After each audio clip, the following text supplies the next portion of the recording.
안녕하십니까. 저희는 가장 먼저 증명한 것들의 과학이라는 책을 읽고 발표를 하게 된 견수빈, 김윤정입니다. 저희는 이 발표를 준비하기 위해 독서가 무엇인지 곰곰이 생각해 보았는데, 정보를 습득하는 것도 독서의 목적이 될 수 있지만, 앞으로 내가 어떤 자세를 지녀야 할지 배울 수 있다는 것 또한 독서의 의의라고 생각했습니다. 그래서 책을 읽고 이야기를 나누는 자리에서 단순한 정보 전달보다 우리가 어떤 태도로 과학을 대해야 할지 말씀드리고 싶습니다. 그리고 이 책의 작가가 궁극적으로 말하고 싶었던 것이 무엇인지 한번 발표해 보겠습니다. 먼저 이 파트의 제목을 우연이지만 우연이 아닌이라고 정했는데요. 이 책에는 두 과학자의 사례가 나옵니다. 바로 나무에서 떨어지는 사과를 우연히 보고 만유인력의 법칙을 생각해낸 뉴턴, 그리고 고무를 합성하던 냄비를 실수로 떨어뜨려 가흥법을 알아낸 구디어입니다. 사람들은 이 둘이 우연히 업적을 이루었다고 말합니다. 그러나 그들에게는 이 일이 우연이 아니었습니다. 그냥 지나칠 수 있었던 일임에도 그들은 뛰어난 관찰력, 통찰력과 집념을 가지고 있었으며 평소에도 그와 관련된 논리적인 사고를 항상 하고 있었기에 가능했던 일입니다. 이 책에서뿐만 아니라 또 이런 식으로 업적을 이룬 과학자들을 더 알아보았는데요. 먼저 루이 파스테르의 전염병 예방법 일반화 사례가 있습니다.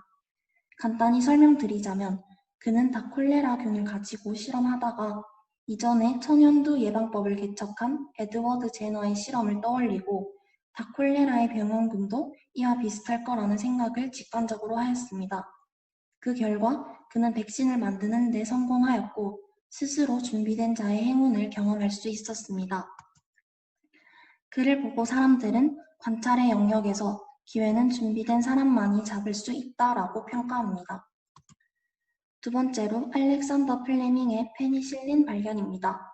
미생물 연구를 하던 알렉산더 플레밍은 그의 실수로 균주 배양을 위해 만들어 놓았던 배지들이 곰팡이로 오염되어서 다 버리게 되었습니다. 곰팡이 때문에 못쓰게 된 배지를 처리하는 과정에서 어느 배지의 일정 부분에 곰팡이가 끼지 못하는 것을 발견하였고 어느 동료의 언급처럼 예사롭지 않은 일에 거침없이 달려드는 정신의 소유자였던 그는 이를 절대 그냥 넘기지 않았습니다. 곰팡이가 끼지 못하는 원인을 분석하고자 집요한 실험 끝에 그는 푸른 곰팡이의 효능을 발견할 수 있었습니다.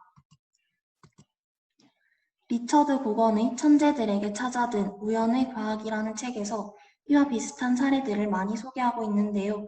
이 책도 함께 읽어보면 좋을 것 같아서 추천드리고 싶습니다. 저는 또한 과학은 동사다라는 제목으로 이 챕터를 다시 정의해 보았습니다. 앞에서 나온 과학자들이 여러 발견을 할 수 있었던 이유는 무엇이었을까요? 물론 뛰어난 관찰력과 논리적 사고 능력이 기반이 되긴 하겠지만 저는 과학을 동사로 바라보는 힘이 가장 우선이 되어야 한다고 생각했습니다. 그런 과학을 명사로 내버려 두는 것이 아니라 동사로 만들기 위해 우리가 가져야 하는 태도는 무엇일까요? 이 책에서 강조하는 것은 모든 현상에 대해 호기심과 궁금증을 가지는 것입니다. 호기심을 가지는 것이라 하면은 어렵지 않은데요. 호기심을 가질 수 있는 상황에는 여러 가지가 있을 수 있겠죠? 예를 들어 우리는 공기가 질소와 산소, 그리고 이산화탄소 등의 가스로 구성되어 있다는 것을 알며 이 사실을 의심치 않습니다. 그리고 뉴스 등 매체로부터 이산화탄소의 양이 지난 수십 년 동안 늘었다는 사실도 잘 알 것입니다. 이러한 상황에서 뉴스 등의 매체 그냥 이런 사실을 받아들이는 것이 아니라 의문을 가지는 것인데요. 산소의 양이 대기의 약 20%라는 사실을 어떻게 알게 된 것일까?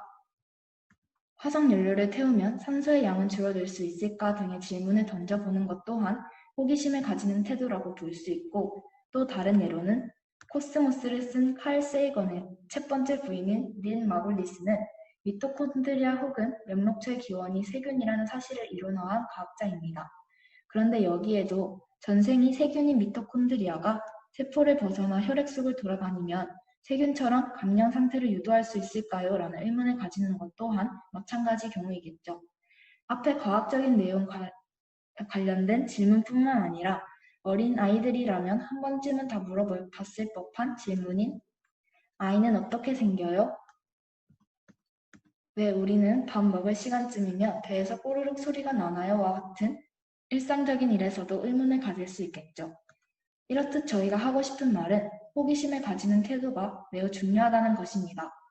호기심이 가설을 만들고 그 가설을 바탕으로 탐구를 하게 될 것이며 탐구 과정에서 관찰한 것과 탐구한 것을 바탕으로 결론을 도출하여 과학적 발견을 이끌어낼 수 있기 때문입니다. 그러므로 우리도 평소에 어떠한 사실을 당연하게 받아들이기만 할 것이 아니라 궁금증과 호기심을 가지는 태도를 지닌다면 더욱 과학과 친해질 수 있지 않을까요? 이상 견수빈 김윤정이었습니다. 감사합니다.